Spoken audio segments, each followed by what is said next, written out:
Out a structure which is very small, but functionally it is covering a wide range of things. So you will see discussion of thalamus in bits and pieces. It has happened while you discussed sensory system and while you discussed motor system, right? So we'll talk about the thalamus only and we'll integrate all that we have learned in perspective of its individuality. Right? The thalamus is often described as the gateway to the cerebral cortex. Right? So this phrase itself tells you that all sensations that reach our consciousness, they have to pass through the thalamus. So that's why it is a very important relay station for all sensations to the cortex, and hence the name gateway to the cerebral cortex. Although its functions extend beyond just sensory.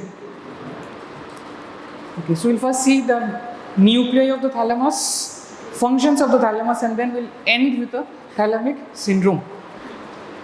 So now, before I start with thalamus, in the larger scheme of things, you have read about the diencephalon in anatomy, right, in embryology. So diencephalon, what are the structures which are derived from the diencephalon? So you have the dorsal thalamus, right? We have the epithalamus. Epithalamus refers to the pineal gland or the pineal body. So pineal gland secretes a hormone called as melatonin, and this hormone is essential for sleep. Right? We'll talk about the functions and secretions in details when we talk about sleep.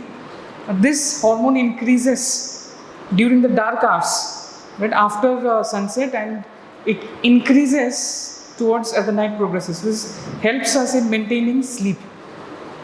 Next one is metathalamus. Metathalamus refers to the geniculate bodies, lateral geniculate body and medial geniculate body.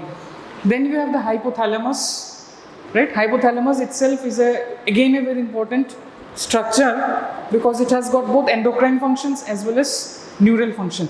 So in fact, hypothalamus is the point of concurrence of the neural control of our body and the endocrine control. Next one is subthalamus. So 5 structures are derived from the diencephalon. So have you heard about the subthalamic nuclei in the previous classes? You've talked a lot about this in basal ganglia, the circuit of the basal ganglia. So out of all of this diencephalic structure, when we talk only of the thalamus, it usually refers to dorsal thalamus and the metathalamus, right? So all of these are diencephalic structures, but when you refer to thalamus and functions of thalamus, we usually mean dorsal thalamus, and in which on a certain aspect, you will see in the next slide, 2 geniculate bodies are embedded in that. Right? So next discussion will be confined to only these 2 structures. Location wise, where is the thalamus located? So this is a diagram of the ventral surface of the brain. If you imagine the structure in black and white or in shades of grey, you also come across similar structures on a CT scan or MRI. So this is the part, this is this structure that you see, this is the thalamus, right? And can you also see the outline of the basal ganglia here, right? Can you see this structure?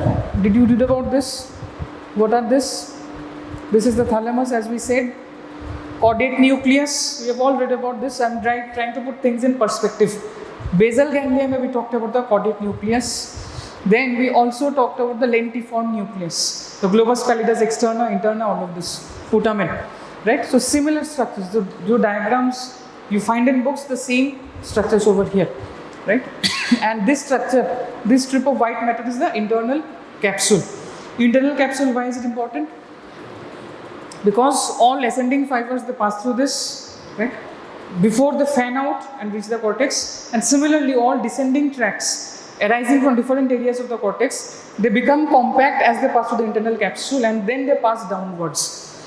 Now all of you can understand a lot of fibers become a very compact structure in a small area of the brain. So if the blood supply of the internal capsule is affected somehow, the lesions produce extensive manifestations because alag fibers, they become a compact bundle and they come down or go up. Okay, so this is where, right, the thalamus. One more view of the thalamus, right? This is a sagittal view where this structure is the thalamus, and here the one below is the hypothalamus. So this is the hypothalamic structure, this is the thalamus. And here what you see, these structures are associated with the limbic system of the body, limbic circuit. So limbic circuit we will also talk about the structural aspects of this ring that you see around the thalamus and hypothalamus. Now thalamus basically is a collection of neurons, and this collection is grouped into various nuclei, right? This is what it actually is, and it receives lot of afferents and also gives off lot of efferents. So it has got extensive connections from structures below, that is as ascending tracts. It relays it onward to the cortex. Cortex say it also gets some type of fibers which comes back to the hypothalamus, thalamus. So extensive connection from both rostral structures and caudal structures of the thalamus. And along with this, right, so you understand there are some motor functions, some sensory functions, right, and it is associated also with learning and some form of limbic functions. Limbic circuit is associated with emotions and memory. So introductory part is this, right? So why should you know about thalamus? Because it covers a lot of functions. Now let's try to understand the different groups of nuclei. Right? So this is, as I said, an oval-shaped structure. You can see paired oval-shaped structure on both sides of the midline, right? And you can see a band of white matter, right? It divides the thalamus on each side into a medial aspect and a lateral aspect. So this is called as the internal medullary lamina. And here on the anterior aspect, it splits further and divides like a Y, right, covering this part. This is the anterior nucleus, which you see in yellow color, right? So internal medullary lamina, so this is the one you see here. So if there is an internal lamina, there has to be one external lamina also. So external lamina is on the outer aspects of the thalamus, which covers it like a thin sheet, right? So external lamina is on the outer aspects. Okay. So it divides. So this is within the limbs of the Y. You have the anterior nuclei. So this, the stem of the Y divides the whole thalamus into a medial group and a lateral group. So medial nuclei and a lateral nuclei. So this is the lateral group. So on the posterior aspect, this particular nuclei is the pulvinar, right? And these are the two geniculate bodies. The one on the medial aspect is the medial geniculate body. One on the lateral aspect is the lateral geniculate body, right? And here you have the ventral group. So the ventral aspect of the structure, so this is the ventral group of the thalamus, right? So these are the different groups of nuclei. So if you take a frontal section now, you also can see that within the internal medullary lamina, you have two more nuclear groups. These are called as the intralaminar nuclei. So this is situated or located within the internal medullary lamina. External medullary lamina ke beach, there is one more nuclei. This is the reticular nucleus of the thalamus. So these are the different nuclei from an anatomical point of view, right? I'll come to the functions of each of this group. Then we'll talk about the functional classification of nuclei, right? Let us consider each of this. So this is the overall structure, a 2D diagram of the entire thing, right? So again, you start with the lamina. Lamina ke medial side where you have the medial nuclear group. This one is the lateral posterior, lateral dorsal, right? Ventral aspect, this is the ventral group. Ventral anterior, this is the anterior. The two structures that you see in red color, these are the geniculate bodies, pulvinar. Okay. Now nuclear groups are 6, as you have just seen: anterior, ventral, lateral, intralaminar, medial and reticular. And one more nuclear group which is not a very distinct anatomically, right? There's interspersed, or rather a bit scattered compared to the other ones. It is the midline nuclei. Functionally, however, it's very important. We'll start with the ventral group. So ventral group of nuclei, it has got three subnuclei groups: ventral anterior nucleus, ventral lateral nucleus, and ventral posterior nuclei. So within the ventral group, we have this three nuclei. Ventral anterior nucleus is concerned with the loop of the basal ganglia, thalamus, and the cortex. So you try to look up the discussions of basal ganglia, you will come across this reference of ventral anterior. So it is a part of the basal ganglia, thalamus, cortex loop. So, and you want to understand it is important from motor point of view.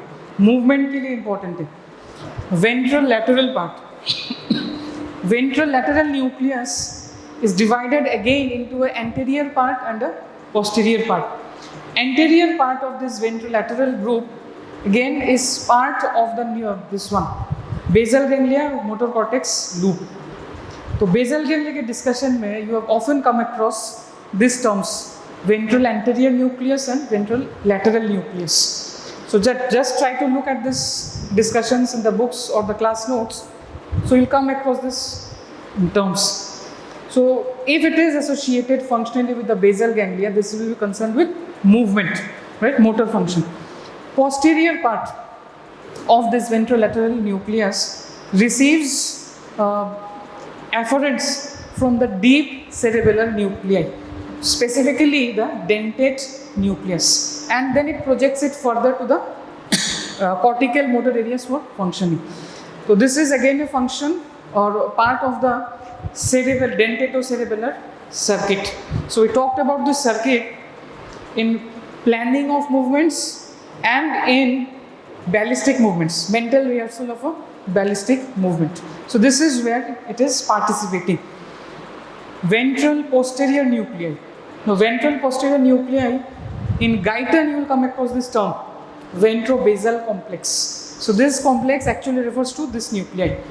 Here you have two nuclei, VPL, ventroposterolateral, and VPM, ventroposteromedial. Now what is the difference? Structurally one is slightly lateral, one is medial, so एक difference तो यही है. But on a more important note, this group, the VPL nucleus, is a relay station. It is a part of the sensory pathways, right? Sensory pathways or ascending pathways, if you recall, you had a first order neuron from the receptor to the spinal cord, then a second order neuron to spinal cord से ऊपर तक, right? Second order neuron always ends in the thalamus, and thalamus it is reeling onwards to the cortex. So this is the nuclei of the thalamus where it is ending, second order neurons. So dorsal column, medial lemniscal system, this is system which is conveying the sensations of which one? Dorsal column medial lemniscal system is concerned with the sensations of fine touch, vibration, proprioception, and tactile discrimination. Spinal lemniscus refers to the spinothalamic tracts, right? Anterior and lateral spinothalamic tract, which is concerned with pain, temperature, and crude touch. So this also relays in the VPL nucleus. Now these two pathways or tracts or the systems are concerned with sensations from below the neck. What above? Above the neck, it is carried by the trigeminal nerve, the fifth cranial nerve. So this nerve relays in a similar fashion to the ventroposteromedial group, VPM nucleus of the thalamus. So ventral group mein what we just understood was it is concerned with the motor functions and it is also concerned with relaying the sensory functions. So you can just see here. So this is the ventral group of nucleus along with this one VL. Okay. Anterior group. Now anterior group or the anterior nucleus is a part of the Pepys circuit. So Pepys circuit is a circuit around the brain stem, right? So this circuit is concerned with attention, memory and emotions, and it has various structures. It has some component from the thalamus, the anterior nucleus. इसी structure में hypothalamus का भी एक part है, cingulate cortex का भी एक part है. So this is the overall structure of the Pepys circuit. So functionally, what it is doing? Attention, memory, and emotions. This is the function of the anterior nucleus of the thalamus. Medial group now. So medial group में the name of the nucleus is mediodorsal nucleus, and this is again a part of the learning loop, right? Anterior cingulate circuit. So that means it is interconnected to the cingulate gyrus, and it is concerned with procedural learning. Lateral group में what are the structures there? So lateral group में you have three nuclei: lateral dorsal, lateral posterior, and pulvinar. Now the functions of the lateral dorsal and the lateral posterior groups are not as extensively studied or known as the remaining nuclei. But what we know about them is they project to the association areas of the somatosensory cortex. So association areas में what happens? If you recall your previous discussions, association areas are usually concerned with integrating various sensations. See, suppose vision has gone to one part of the hemisphere, hearing to suppose the temporal lobe, general sensations have gone to the post-central gyrus. But for our day-to-day life, all of this should be integrated, right? We should know what is happening where. So association areas of the cortex usually perform this function, and along with that, coordination of or synchronization of the activity of both the hemispheres, right? So this is projecting into the both these lateral groups project to the association areas. Now pulvinar specifically, it is concerned with the visual association areas, and functionally what it is doing, it is helping us to focus attention to a visual target, right? Visual attention, and perform visually guided movements. So these are the functions of pulvinar group. Intralaminar, so one within the internal medullary lamina. So here you have, it is a relay station, non-specific relay station, usually from the spinoreticulothalamic pain fibers. And what it is important? Why is it important? When you read about pain pathway, we talked about that there is a neospinothalamic tract and a paleospinothalamic tract. Paleospinothalamic tract is the older part of the pain pathway, the relatively more older part, which is conveying slow pain fibers. And paleospinothalamic tract does not in totality reach the sensory cortex. The paleospinothalamic tract usually ends at structures within the brainstem, right? And as a result, it is not very nicely localized, poorly localized.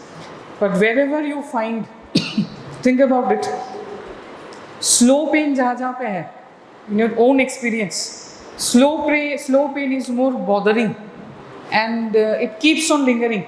And when a pain keeps on lingering, it keeps us awake, right? We cannot sleep peacefully. So part of this is because of these projections which pass through the thalamus, specifically to this nuclei, and then they tap into the reticular activating system. Reticular activating system is the network which helps us to stay awake. So projections from these pathways, because they don't reach the cortex, they end at the brainstem. Somehow they reach this intralaminar group, and then they tap into the arousal system of our brain. Reticular nucleus, specifically, as I said, it is a part of the external medullary lamina, the outer aspect, and this receives collaterals from both thalamocortical fibers, that is, those neurons or axons which go from the thalamus to the cortex, right, and from the cortex to the thalamus. Collaterals from both of this tap into the reticular nucleus, and reticular nucleus, that's why is almost continuously active, right? This nuclei also has GABAergic interneurons. So periodically the information keeps on, right, electrical activity keeps on shifting. So we call this a shifting dipole.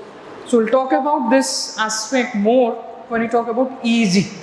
So this is responsible for producing synchronization patterns on EEG. So this is also related to sleep and arousal states of our brain. So if you recall now all of the nucleus that we discussed, functionally we can club them into 4 groups. All of this. One is the sensory nuclei, association nuclei, non-specific nuclei and motor nuclei. Sensory relay nucleus and association nucleus together, they are also referred to as the specific nucleus, the specific nuclear group. But these are broadly the 4 functional groups of thalamic nucleus. The functional groups may, if you keep on just connecting the dots, you will know the functions and also the projections. So let us start with the ventrobasal complex. This is sort of a revision of the previous slides. So it is receiving inputs from the medial lemniscus, spinal lemniscus and also corticothalamic fibers. What does this mean? So jaw sensations thalamus se hote hai, which is reaching the cortex. Now before it is undergoing a full level of processing, part of it from some of the layers of the cortex, it also comes back to the thalamus and affects the transmission in the thalamus. So this is like a feedback gate. So thalamus, this is also a reason why thalamus can be regarded as a gateway, because whatever information is going to the thalamus, it again through this corticothalamic fibers influences the transmission or regulates the transmission to the thalamus. Thalamus is just not a relay station. So it is also actively participating in some form of integration. So, and projections usually will be somatosensory cortex for this particular group. Now, lateral geniculate body, it is a part of the visual pathway. So, visual pathway, special senses we will talk about in details. So, this receives axons from the retina. We call an optic tract is the collection of these axons which come out from the retina, relay in the lateral geniculate body and onwards into the visual cortex. So this is concerned with vision. Medial geniculate body is a part of the auditory pathway. So they pass on to the auditory cortex. This is concerned with hearing.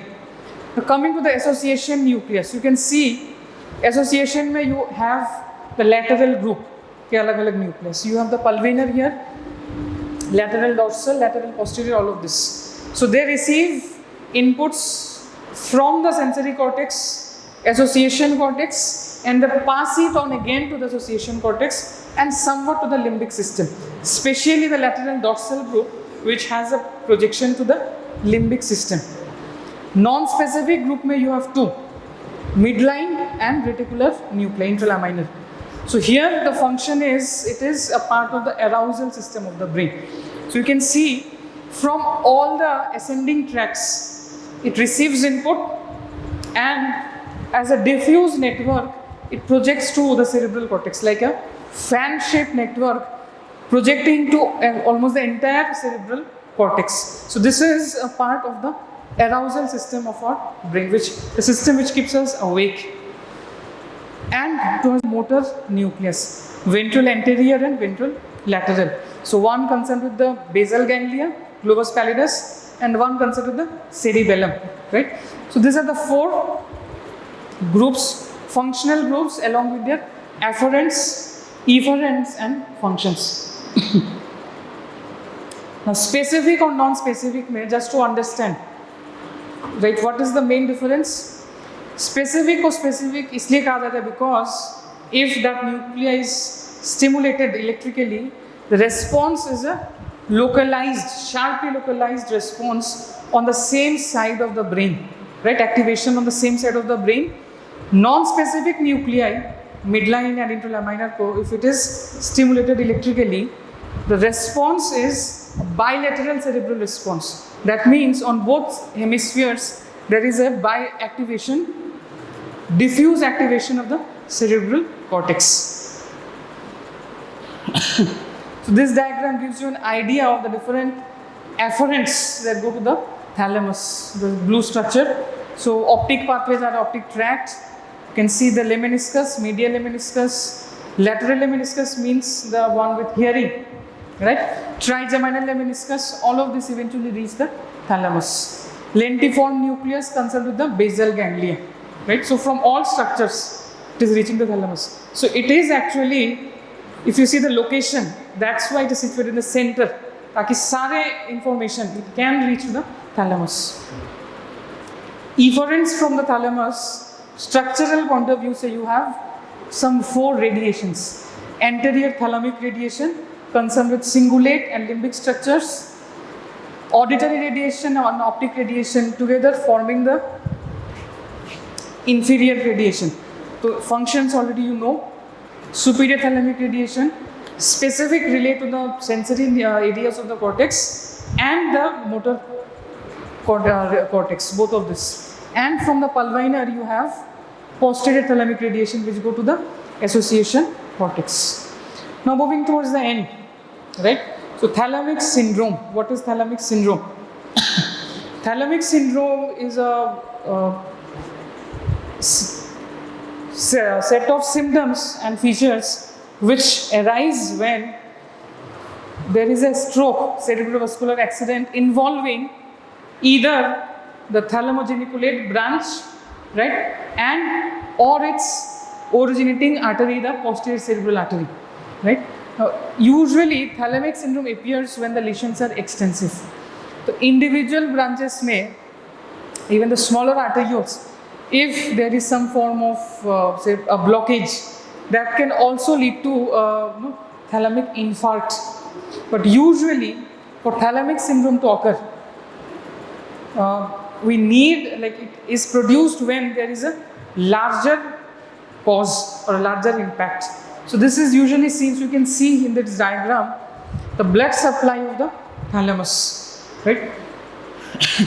So you can see almost all its arteries, tibiothalamic artery, right, this is the one. Number 2 is the thalamo-geniculate, right, then this is the paramedian artery and the posterior choroidal artery. So except for this one, all other are arising from the posterior cerebral artery. Commonly the one which is involved is the thalamo-geniculate in events of stroke involving the thalamus. Both varieties, ischemic as well as hemorrhagic, or a lesion in the posterior cerebral artery itself. So these are the 2 arteries which you see involved in thalamic syndrome. Now what are the features that are there? So because thalamus के इतने सारे functions हैं, so when there is a lesion in somewhere, so features will also be quite extensive. So what are the features? Contralateral hemianesthesia. So what does this mean? Hemianesthesia means anesthesia affecting one side of the body. And which side? It is the opposite side. And why the opposite side? Because sare sensory tracts, whichever they are going to the cortex, they have all crossed at some level, either the spinal cord, the spinothalamic tracts, or the brainstem, the dorsal column. Cross होके वो spinal thalamus तक पहुँचे. So the effects of a lesion will be on the opposite side of the body. And when we say anesthesia, that means absence of all sensations, right? So there is a difference between analgesia and anesthesia. Anesthesia means absence of all cutaneous sensations. Number 2 is ataxia. Ataxia means incoordination or clumsiness. So part of it you can explain. Now this was a surprise. So somewhere below the benches a dog emerged out of nowhere. So even I am taken by surprise suddenly from out of nowhere. Okay. Coming back. So distractions आएंगे, जाएंगे, right? So focus here. Right. So ataxia can occur because of 2 reasons. First reason is thalamus के अलग-अलग nuclear groups, they are connected with some motor circuits. Basal ganglia circuit के साथ they are a part of that. Cerebellar surrogate के साथ also they are a part of that. So this can result in ataxia. And second reason, clumsiness, incoordination and imbalance will also occur when sensations carrying the sense of position, they are affected. So dorsal column, yes, spinocerebellar tracts, when they are affected, that also will lead to ataxia. Because body does not function in isolation or in silos. All of this are always taken together. Functions of the body is always in integration. So that's why. Number 3. So after a few weeks of this activity or this lesion, a very severe type of neuropathic pain develops. This is called as thalamic pain, right? Now why is it that all sensations are affected but pain is not affected? On the contrary, severe pain sensations are felt. ऐसा क्यों? Thalamus say all sensations are going to the sensory cortex. Why is it that pain is not affected? Rather, pain becomes more aggravated. Now, the answer to this is the non-specific nuclei, especially the medial nuclei and the midline nuclei. Now, structurally, this midline nuclei and the medial group, they receive projections from the older paleospinothalamic tracts, right? And because of this, this perception still is there. And why is it that this is not affected? Again, you go to the blood supply. As I said, commonly thalamo-geniculate arteries or this one, posterior artery is involved. Medial part escapes in both of this. The common causes of thalamic syndrome के, it is usually affecting different areas, but the medial group is usually spared. So that's why pain perception still persists. Pain के कुछ fibers ऐसे हैं, non-specific pain projection fibers, which do not pass through the VPL nucleus, but they project to the midline or the medial nucleus. So because of this, there is a persistence of the pain. And then again, there is a very unique feature, the thalamic phantom limb. So what is a phantom? Phantom is what? बहुत पहले there was a cartoon character, right? Phantom is someone who exists also and does not exist, right? You remember इसके बहुत सारे गाने भी बने ऐसे, right? ना हो के भी करीब तू हमेशा पास था. So here, कवि क्या कह रहा है इसमें? This is about a phantom thing, right? Something like that. Here what happens is, the limb is not lost, right? But the person affected by lesion feels that the limb is lost. This is an illusion.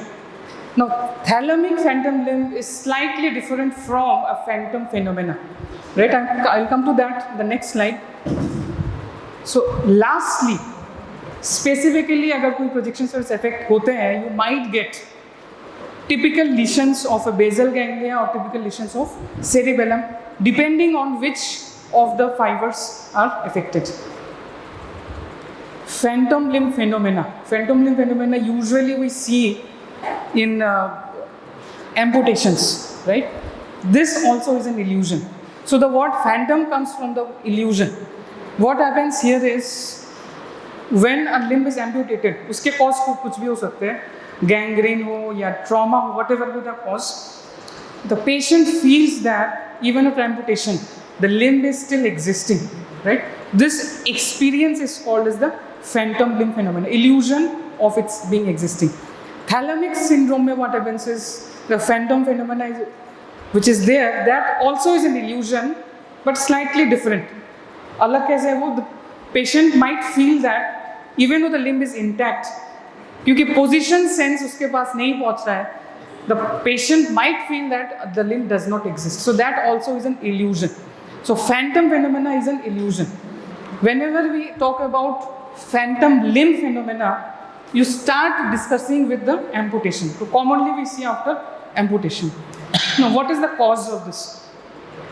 So first cause, or the most important cause, is cortical reorganization and plasticity.